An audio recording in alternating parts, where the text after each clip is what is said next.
الحمد لله الذي وحده والصلاة والسلام على من لا نبي بعده أما بعد قال تعالى في القرآن الحكيم أعوذ بالله من الشيطان الرجيم بسم الله الرحمن الرحيم قل هاتوا برهانكم إن كنتم صادقين وقال تعالى في موضع آخر يا أيها الذين آمنوا قولوا قولا سديدا يصلح لكم أعمالكم ويغفر لكم ذنوبكم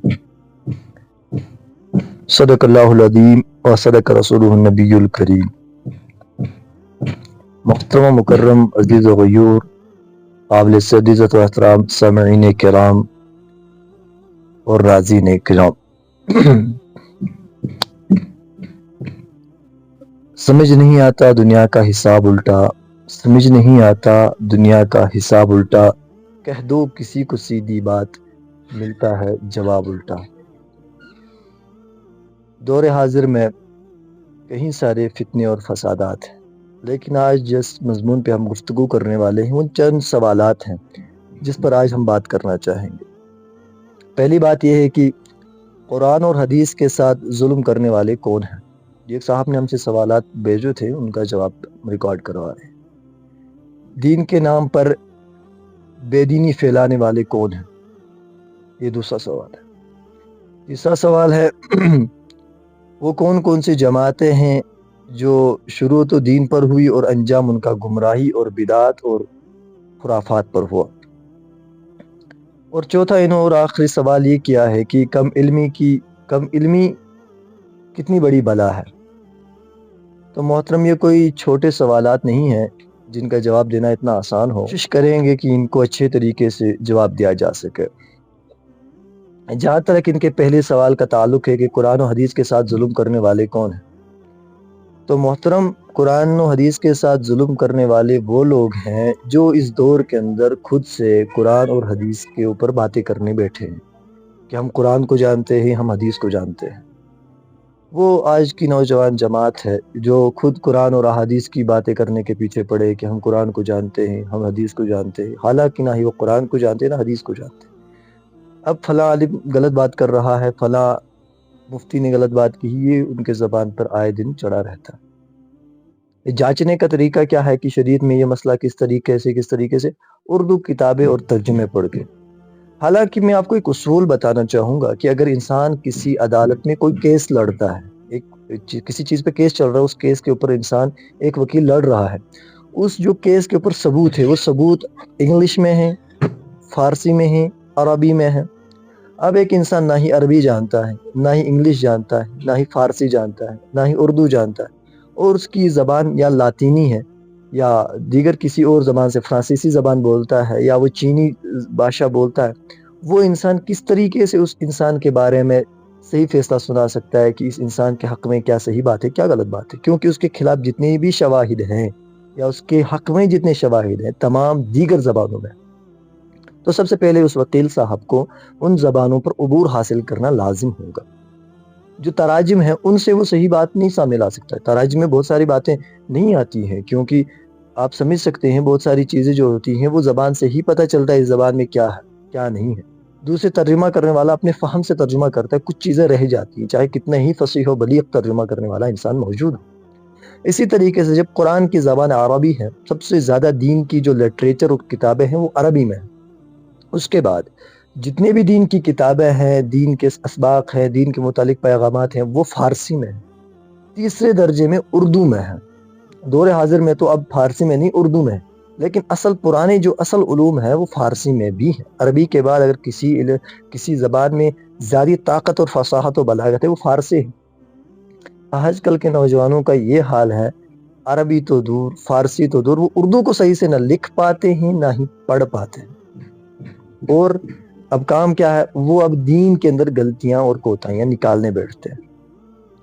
یہ آپ کی اس بات کا جواب ہے کہ کم علمی کتنی بڑی بلا ہے۔ کم علمی کتنی بڑی ہے، اس کا یہ میں آپ کو جواب دے رہا تھا کہ کم علمی کی وجہ سے کیا ہوتا ہے۔ پھر جو آپ نے دوسرا سوال کیا ہے قرآن و حدیث کے ساتھ ظلم کرنے والے کون ہیں، تو قرآن و حدیث کے ساتھ ظلم کرنے والے بھی یہی لوگ ہیں۔ قرآن کی طرف کبھی کوئی غلط بات منسوب کر دیں گے، کبھی حدیث کی طرف کوئی غلط بات منسوخ کر دیں گے، جو ان کی عقل میں آیا وہ کہہ دیں گے۔ کبھی یہ کہہ دیں گے امام اعظم ابو حنیفہ رحمہ اللہ نے یہ مسئلہ ایسے لکھا غلط لکھا، فلاں نے لکھا غلط لکھا، یہ اس طریقے کی گفتگو کرتے آئے روز نظر آتے ہیں۔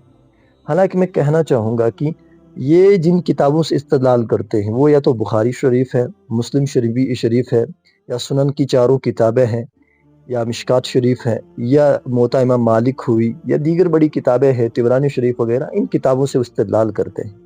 جبکہ یہ کتابیں لکھنے والے جو ہیں بخاری مسلم وغیرہ، ان تمام کتابوں کے جو مصنفین ہیں وہ امام صاحب کے بعد کے آئے ہوئے ہیں، ان کے شاگردوں کے شاگرد ہیں۔ امام بخاری رحمۃ اللہ علیہ جو ہیں وہ امام صاحب کے شاگردوں کے شاگرد ہیں۔ اب جو ان کے شاگردوں کے شاگرد ہیں تو آپ مجھے بتائے امام صاحب کے شاگردوں کے شاگرد کا علم زیادہ ہوگا یا امام صاحب کے استادوں کے استاد کا علم زیادہ ہوگا؟ امام صاحب کے استاد براہ راست بہت سارے صحابہ ہیں جن کے پاس امام صاحب نے خود پڑھا، جن سے خود انہوں نے تعلیم حاصل کی، جن کے پاس وہ رہیں، ان کے پاس انہوں نے دینی علوم و فنون سیکھیں، ان کے پاس انہوں نے نماز، باقی جتنے دینی مسائل ان کے اوپر انہوں نے ان کے سامنے جا کر جانو تلمذ پیش کر کے ان کے سامنے دین سیکھا ہے، اس کے بعد دین کو مرتب کیا اور آگے امت میں اس کو پبلش کر دیا، پہنچا دیا۔ لیکن اب اگر سب سے بڑے عالم ہیں تو وہ ہیں۔ اب اگر آپ کو مثال کے طور پہ امام ابو حنیفہ رحمہ اللہ کی غلطیاں نکالنی ہیں تو اس کا ایک اور راستہ ہے، وہ یہ ہے کہ امام صاحب سے پہلے کا کوئی آدمی ہو جس نے امام صاحب سے پہلے کوئی کتاب لکھی ہو، یا آپ امام صاحب سے پہلے کے آدمی ہو، تو پھر آپ بات کریں، امام صاحب آپ کے برابر کے ہو جائیں گے، آپ بات کر رہے ہیں۔ لیکن آپ ان کے شاگردوں کے شاگردوں کے شاگردوں کی کتابیں پڑھ کے ان کے خلاف باتیں کرتے ہیں۔ یہ کیا وہ کہتے ہیں اپنے منہ میاں مٹھو ہونا، یا کیا منہ اور مسر کی دال؟ یہ تو وہی بات ہوگی کہ کچھ معلوم ہی نہیں، ان کے شاگردوں کی کتابوں کو پڑھ کے آپ ان پہ غلطیاں نکالتے ہیں۔ یہ طریقہ بالکل صحیح نہیں ہے، یہ وہی کرے گا جو احمق ہوگا۔ اگر کسی مسئلے کو آپ کہتے ہو صحیح ہے، امام صاحب نے غلط کہا ہے، تو مجھے یہ بتائے امام صاحب آج سے پہلے انہوں نے صحابہ کو بھی دیکھا، تابعین کو بھی دیکھا، تبع تابعین کو بھی دیکھا، بلکہ وہ خود تابعی بھی تھے، صحابی جو امام صاحب تھے وہ خود تابعی تھے، تو انہوں نے صحیح سے ان سے دین سیکھا، ان کا مسئلہ صحیح ہوگا، وہ ہم سے پہلے کے عالم ہیں، ان کے پاس صحیح مسئلہ معلوم ہوگا، یا ہمیں صحیح 14 صدیوں 14.5 صدیوں بعد یا 15 صدیوں بعد ہمیں صحیح مسئلہ معلوم ہوا نہیں۔ مسئلہ ایسے تھا، امام صاحب نے ایسے کیا، اور وہ بھی ان کے شاگردوں کی کتابیں پڑھ کر۔ یہ آپ کے دوسرے سوال کا جواب تھا، قرآن و حدیث کے ساتھ ظلم کرنے والے یہی لوگ ہیں جو اپنی کم علمی پہ، کبھی تراویح کے مسئلے پہ، کبھی دیگر مسائل پہ گفتگو کرتے ہیں، یہ قرآن و حدیث کے ساتھ ظلم کرتے ہیں۔ اس دور میں قرآن مظلوم بن چکا ہے، حدیث مظلوم بن چکی ہے، کیونکہ جو لوگ نہ قرآن جانتے ہیں، نہ حدیث جانتے ہیں، نہ عربی جانتے ہیں، نہ فارسی جانتے ہیں، وہ لوگ اس دور کے اندر قرآن اور احادیث کے درس و تدریس دینے لگے ہیں، خود سے احادیث کے اوپر لڑ بھڑنے لگے ہیں، خود اس دور کے اندر وہ مسائل اخذ کرنے لگے ہیں، فقہ کا وہ نام نہیں جانتے ہیں، اصول فقہ تو جانتے نہیں ہیں، اصول حدیث جانتے نہیں ہیں، اصول تفسیر جانتے نہیں ہیں، انہیں علم فصاحت، علم بلاغت کا تو کہیں ہوا تک نہیں لگی ہے، انہیں نحو و صرف کا کوئی علم تو ہے ہی نہیں، منطق کا تو کہیں دور تک انہیں پتہ بھی نہیں ہے، اور وہ لوگ اب قرآن و حدیث سے مسئلے اخذ کرنے لگتے ہیں۔ جب بھی اللہ کے نبی صلی اللہ علیہ وسلم نے ایک ارشاد فرمایا کہ قیامت کی علامتوں میں سے ایک علامت ہے کہ علماء کو اٹھا لیا جائے گا، اور جہالہ جو ہیں وہ کتابوں میں سے اپنے من پسند کے فتوے نکالیں گے، اپنی من پسند کی باتیں نکالنا شروع کریں گے۔ وہ آج یہ دور ہے اس وقت سب سے زیادہ مظلوم ہے تو وہ قرآن ہے، اس کے بعد حدیث ہے، کیونکہ جس کی جو مرضی آئی وہ قرآن کی وہ تراجم چھاپ لے گا، تفسیر کر لے گا، اور جو چاہے حدیث کی جو تشریح کرنا چاہے گا وہ والی تشریح کر لے گا، اپنے من پسند تشریح۔ جو ان کا تیسرا سوال ہے